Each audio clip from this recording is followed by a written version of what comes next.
अस्सलाम वालेकुम, this is तस्करी। होप आप सब ठीक होंगे। Welcome to another video. दोस्तों, बहुत सारे दोस्तों ने पूछा कि जी अगर स्पेन में हमारा कोई रिश्तेदार है तो हम कैसे वहाँ पे जा सकते हैं। दोस्तों, सबसे पहले बात तो ये है कि हमेशा कोशिश ये करनी चाहिए कि कोई भी काम आपने करना है आप ऐसा करें ताकि आपके फ्यूचर के लिए भी वो ठीक हो।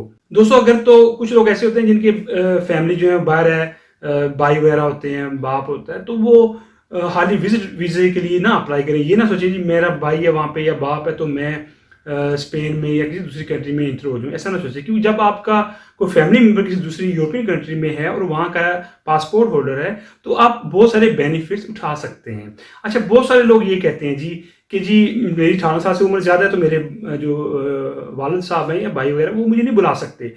तो दोस्तों, हर चीज़ का तरीकाकार होता है, लेकिन मसला ये है कि इन्फॉर्मेशन ना होने की वजह से इंटरनेट पे भी बहुत कम इन्फॉर्मेशन है इस बारे में। इवन जिस कंट्री का आप वीज़ा अप्लाई करते हैं उसकी वेबसाइट पे भी ऐसी इन्फॉर्मेशन नहीं होती। तो ऐसी information most of the time जो लॉयर वगैरह होते हैं उनके पास होती है। मैंने आज सोचा कि मैं वीडियो बनाऊं और उसमें बताऊं आपको, क्योंकि बहुत सारे लोगों की रिक्वेस्ट थी कि जी स्पेन पे वीडियो बनाएं कि वहां पे कैसे सेट हुआ जाए। तो वो पहले मैं एक बना चुका वीडियो जिसपे मैंने बताया कि रेजिडेंट परमिट वगैरह कैसे हासिल किया जाता है और कैसे वहां सेट हुआ जाता है। लेकिन आज मैं बताऊंगा कि अगर आपका भाई, बाप या कोई और करीबी मामू चाचू आपका स्पेनिश नेशनलिटी होल्डर है, वो कैसे आपको बुला सकता है। उसके लिए कोई बिजनेस की जरूरत नहीं है, कोई बहुत सारे पैसों की जरूरत नहीं है, ठीक है। उसके लिए उनको क्या करना है, अगर आपका कोई रिश्तेदार है स्पेन में तो वो आपको बुलाना चाहता है तो आपने विजिट वीज़ा अप्लाई नहीं करना। बहुत ही आसान तरीका है, अगर आप ये कर लेंगे और अगर आपका वीज़ा लग गया तो आपको ना तो उसके बाद पेपर का मसला होगा, ना आपको रेजिडेंट परमिट का मसला होगा, ना काम का मसला होगा। बस पाकिस्तान से जैसे वीज़ा मिलेगा समझिए आप यहाँ पे पक्के हो गए।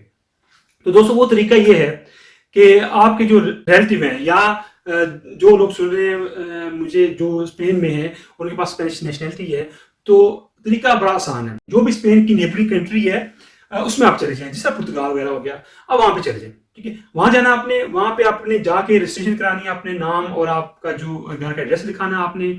उसके बाद आपने कोई आपके जानने वाला है उससे बात करनी है, आपने कॉन्ट्रैक्ट लेना है काम का, या आप कॉन्ट्रैक्ट नहीं मिलता तो आप किसी बंदे से बात करें भाई कि वो 2-4 महीने का आपका टैक्स भरे। तो जब 2-4 महीने का टैक्स वो भर लेगा तो उसके बाद क्या होगा कि आपने वीजा अप्लाई करना है। अच्छा, वीजा अप्लाई करने से पहले आपने कोशिश करनी है, जब आपने जाना है दूसरी किसी कंट्री में, तो जिसको आप बुलाना चाहते हैं उसके नाम पे आप पैसे भेजें रेगुलरली। और बहुत सारे लोग हैं ऑलरेडी ऑफ कोर्स अपने रिश्तेदारों को, भाई वगैरह को पैसे भेजते हैं। इवन अपनी माँ को बुला सकते हैं, अपने बाप, अपनी बहन, सबको बुला सकते हैं आप। तो उसमें 2-3 चीजें आपने शो करनी है। एक तो आपने ये शो करना है कि जी आप का जो रिश्ता है जिसको आप बुला रहे हैं उसके साथ क्या है, और रिश्ता प्रूफ करना है। रिश्ता प्रूफ कैसे होगा जी कि वो नादरा के जो पेपर है उससे प्रूव हो जाता है कि आपके मामू हैं, भाई हैं, अबू हैं, जो भी है।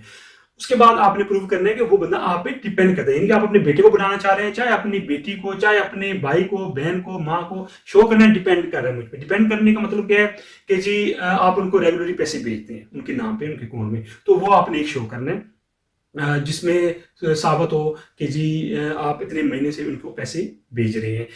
तीसरी चीज ये है कि आपने शो करना है जी आप काम कर रहे हैं, 4-5 महीने से आपका टैक्स जा रहा है। स्पेन का नहीं दिखाना आपने, आपने दूसरी कंट्री का दिखाना है। उसकी वजह यह है कि स्पेन में आपके ऊपर आपकी कंट्री का लॉ लागू होता है। जब आप किसी भी यूरोपियन कंट्री में चले जाते हैं तो फिर एक लॉ है जिसको EEA कहा जाता है, यूरोपियन इकोनॉमिक एरिया। वो लॉ आपके ऊपर लागू होता है। उस लॉ पे फिर आप अपनी फैमिली मेंबर्स को बहुत ही आसानी से बुला सकते हैं। इस वीजा की जो फीस कोई नहीं है। ये आपको 3-4 चीजें चाहिए, यानी कि आप जिस कंट्री में जाने रजिस्टर होना है, 4-5 महीने आपने सैलरी स्लिप शो करनी है। उसके बाद आप जिसको बुलाना चाह रहे हैं उसके नाम पे पैसे भेजने हैं, 4-5 महीने का, 6 महीने का वो प्रूफ होना चाहिए। ये इनकी रिक्वायरमेंट्स हैं।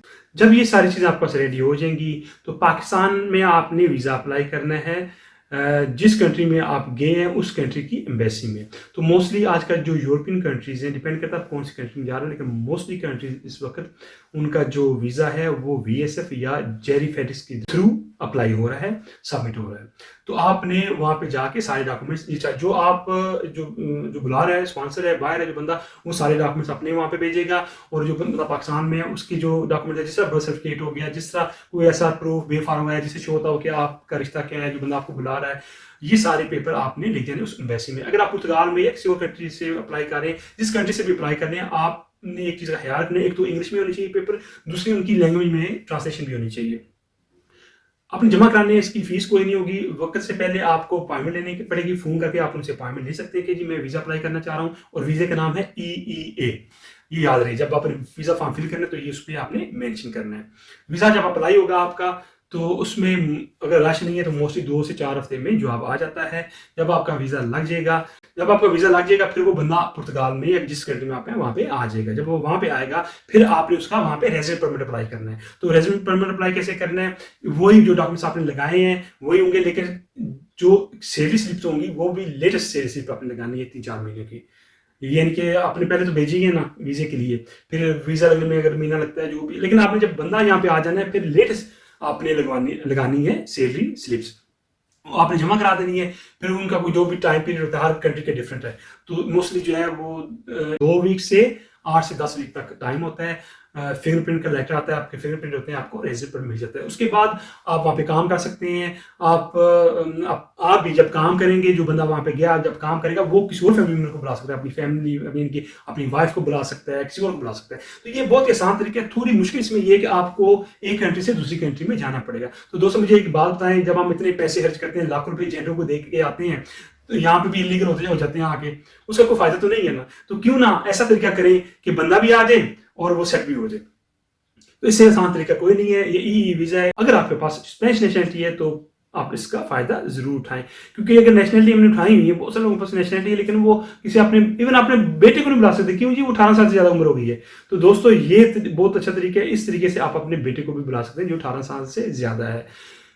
जरूर इस चीज का फायदा उठाएं। अगर आपका कोई क्वेश्चन रह गया हो तो आप इंस्टाग्राम के थ्रू मुझसे पूछ सकते हैं, कमेंट्स के थ्रू भी पूछ सकते हैं। अगर आपका क्वेश्चन लंबा है तो जरूर इंस्टाग्राम के थ्रू मुझसे पूछें। I hope you like my video. If you like my video, don't forget to subscribe my channel, like, share this video. तस्करी शुक्र, इजाज़त, अल्लाह हाफिज़।